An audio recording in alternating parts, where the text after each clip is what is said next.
अपराध, सत्ता और राजनीति, जब ये तीनों मिलते हैं तो एक नाम जो उत्तर प्रदेश में गूंजता है वह है मुख्तार अंसारी। गाजीपुर की गलियों से लेकर मऊ के राजनीतिक अखाड़े तक मुख्तार की कहानी डर, दबदबे और विवादों से भरी हुई है। आज हम आपको उस व्यक्ति की पूरी जीवन यात्रा पर ले चलेंगे जिसे कुछ लोगों ने मसीहा माना तो कुछ ने अपराधी। तो आइए जानते हैं बाहुबली से अपराधी बने मुख्तार अंसारी की पूरी कहानी। मुख्तार अंसारी का जन्म 30 जून 1963 को उत्तर प्रदेश के गाजीपुर जिले के यूसुफपुर में हुआ था। उनका परिवार बेहद प्रतिष्ठित था। उनके दादा डॉक्टर मुख्तार अहमद अंसारी भारतीय स्वतंत्रता संग्राम के सेनानी, भारतीय राष्ट्रीय कांग्रेस के नेता और ऑल इंडिया मुस्लिम लीग के पूर्व अध्यक्ष रह चुके थे। उनके पिता सुभानुल्लाह अंसारी भी राजनीति से जुड़े थे, लेकिन मुख्तार ने राजनीति के साथ साथ अपराध की दुनिया में भी कदम रखा, जिसने उन्हें देश भर में कुख्यात बना दिया। बचपन से ही मुख्तार एक तेज दिमाग और दबंग व्यक्तित्व के रूप में पहचाने जाते थे। उनकी शुरुआती पढ़ाई गाजीपुर में हुई, लेकिन असली सबक उन्होंने सड़कों पर सीखे। 1980 के दशक में उत्तर प्रदेश, विशेषकर पूर्वांचल, अपराध का केंद्र बन चुका था।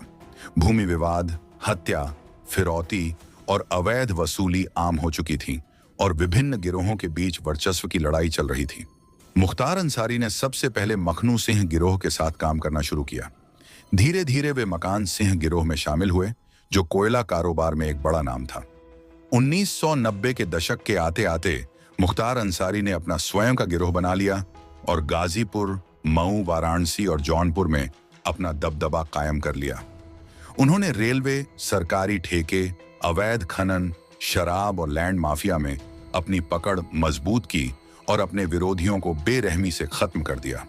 मुख्तार को यह एहसास हुआ कि सिर्फ अपराध से सत्ता नहीं मिलती, इसके लिए राजनीतिक संरक्षण भी जरूरी है। 1996 में उन्होंने मऊ विधानसभा सीट से निर्दलीय उम्मीदवार के रूप में चुनाव लड़ा और जीत हासिल की। इस जीत के साथ ही मुख्तार पूर्वांचल के बाहुबली बन गए। वे 2002, 2007, 2012 और 2017 में भी विधायक चुने गए और कुल 5 बार मऊ से विधायक रहे। उन्होंने बहुजन समाज पार्टी बसपा का दामन थामा और मायावती सरकार में एक प्रभावशाली नेता बन गए। लेकिन राजनीति में उनकी सफलता के बावजूद उनका आपराधिक छवि उनके साथ बनी रही। 2005 में भाजपा विधायक कृष्णानंद राय की हत्या का मामला उनके राजनीतिक करियर का सबसे बड़ा विवाद बना। 2005 में मुख्तार अंसारी पर भाजपा विधायक कृष्णानंद राय की हत्या का आरोप लगा। राय को 400 से अधिक गोलियां मारी गई थीं और यह उत्तर प्रदेश की सबसे बर्बर राजनीतिक हत्याओं में से एक थी। मुख्तार अंसारी को गिरफ्तार कर 2005 में जेल भेज दिया गया, लेकिन जेल में रहते हुए भी उन्होंने चुनाव जीता और अपना गैंग ऑन परेड करना जारी रखा। 2019 में सीबीआई कोर्ट ने सबूतों के अभाव में उन्हें बरी कर दिया। हालांकि इस हत्याकांड ने उन्हें एक खतरनाक बाहुबली के रूप में स्थापित कर दिया। मुख्तार अंसारी का सबसे बड़ा दुश्मन ब्रजेश सिंह था, जो पूर्वांचल के एक और बाहुबली थे। मुख्तार और ब्रजेश के बीच ठेके, अवैध कारोबार और राजनीतिक वर्चस्व की लड़ाई चल रही थी। गैंग वॉर, हत्याएं और हमले आम हो चुके थे। 2001 में मुख्तार के गुर्गों ने ब्रजेश सिंह पर जानलेवा हमला किया। 2008 में ब्रजेश सिंह को गिरफ्तार कर लिया गया, लेकिन उनकी दुश्मनी जारी रही। इस गैंगवार ने पूर्वांचल के अपराध जगत को दशकों तक प्रभावित किया।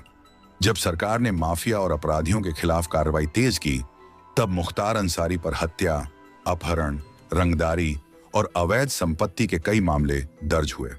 2021 में उन्हें बांदा जेल स्थानांतरित कर दिया गया। उनकी कई अवैध संपत्तियों को सरकार ने जब्त कर लिया। 2023 में उन्हें कई मामलों में दोषी करार दिया गया, जिससे उनका राजनीतिक और आपराधिक साम्राज्य खत्म हो गया। 28 मार्च 2024 को मुख्तार अंसारी बांदा जेल में निधन हो गया। आधिकारिक रिपोर्ट के अनुसार उनकी मृत्यु हार्ट अटैक से हुई, लेकिन उनके परिवार ने हत्या का आरोप लगाया। गाजीपुर में उनका अंतिम संस्कार भारी सुरक्षा के बीच किया गया।